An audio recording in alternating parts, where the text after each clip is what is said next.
went to twice a day moves, we have the space, and you know, the chickens were laying a lot of waste. So rather than keeping them in that waste all day long, taking advantage of the fact that there's two of us doing moves, two of us, you know, feeding, watering, moving, or I'm sorry, feeding and watering, Karen decided let's go ahead and move them that second time. So now we're moving them twice a day on pasture, which means they're getting more fresh grass, and they're being moved away from their waste twice a day. So this is the difference. I mean, that is a half of a day. That's how much waste they've produced in half of a day. Right? You can kind of see the division where the tractor laid, where the 2x4 was, and then this was yesterday's. That was a whole day yesterday, with most of the waste. Looks like it was concentrated up front. Again, curious to see what type of grass comes back, what type of stuff they've killed off. Improvements made in the soil. We'll make improvements in the forage. We'll make improvements in the diet. We'll make improvements in the chickens. All right, end of day 6. You guys have a good one. See you tomorrow.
September 7th, day 7, move 1 in the books.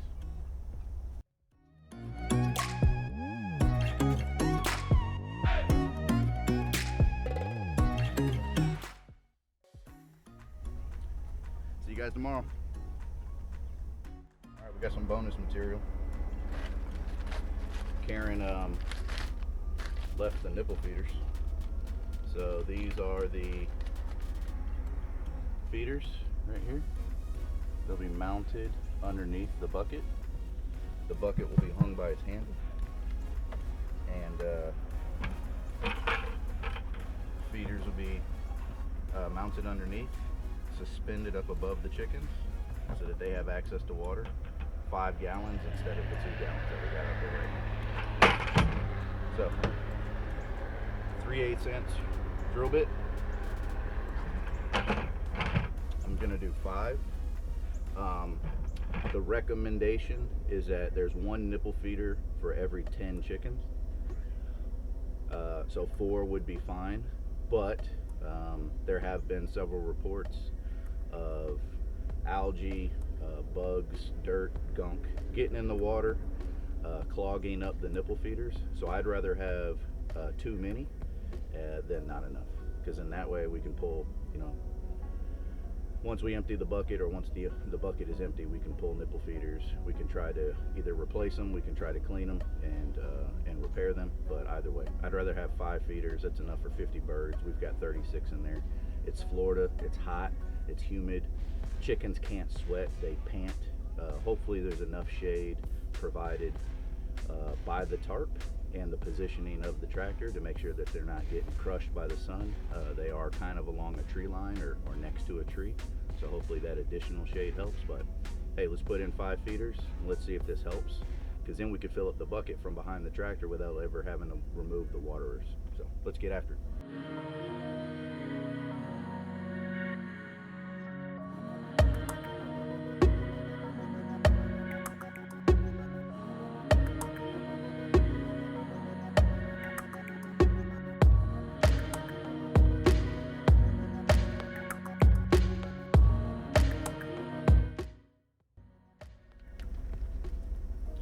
'I don't know if you can tell, but there's a little rubber washer here that I think provides the seal. I'm keeping that outside on the bottom of the bucket so that any water that wants to come through is captured by that washer.